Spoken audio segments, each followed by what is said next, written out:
Simula ngayon, hindi na ako bibili ng mga custard cream na kahit anong flavor kasi kayang-kaya pala natin gawin sa loob ng ating bahay. And natatantya pa natin ang ating mga ingredients na ipaglalagay. So we will start. Meron akong 500 ml na fresh milk. Kahit anong gatas na meron kayong available. Pwede nyong gamitin, pwede nyong tunawin kung powder man yan. So dito, 500 or kalahating litro. And then naglagay ako ng sugar na 4 tablespoon or kung gusto nyo mas matamis, dagdagan nyo. Gaya ng sinabi ko, titikman nyo kapag kayo ay gumawa na kasi iba-iba naman tayo. And then hahaluin ko lang siya para mahalo talaga yung sugar. Pagkatapos ay dadalhin ko siya doon sa may lutuan kung saan sisindihan na natin yung apoy. So ang gagamitin nating apoy dito is low heat lang ha. So dito sa bowl, naglalagay ako ng 3 egg yolk. Yolk lang yung gagamitin natin habang inaantay nating uminit yung ating milk mixture.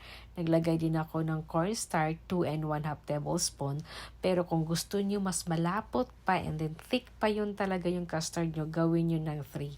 Naglagay din ako ng 1/2 teaspoon ng vanilla. So nasa sa inyo kung dagdagan nyo ng 1 teaspoon yan. Kung gusto nyo maamoy na maamoy yung vanilla.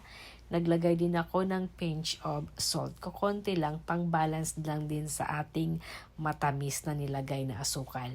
1/2 teaspoon na matcha powder. So 1/2 lang. Pero kung gusto nyo talaga na matingkad na kulay na green, idagdagan nyo. Kaso lang mapakla at mapait-pait ang matcha. Gaya ng sinabi ko, bahala na kayo mag-adjust. Uminit na ang ating milk mixture. Nilagyan ko ng asukal. So ilalagay ko na dito yung merong egg at saka matcha at saka yung cornstarch na nilagay ko.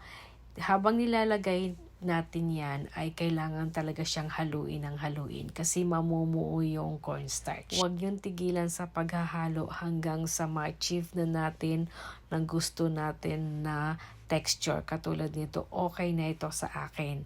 So, ililipat ko ito sa aking lagayan. Then, ilalagay ko siya sa fridge para naman lumamig. Masarap kasi pag lumamig ito.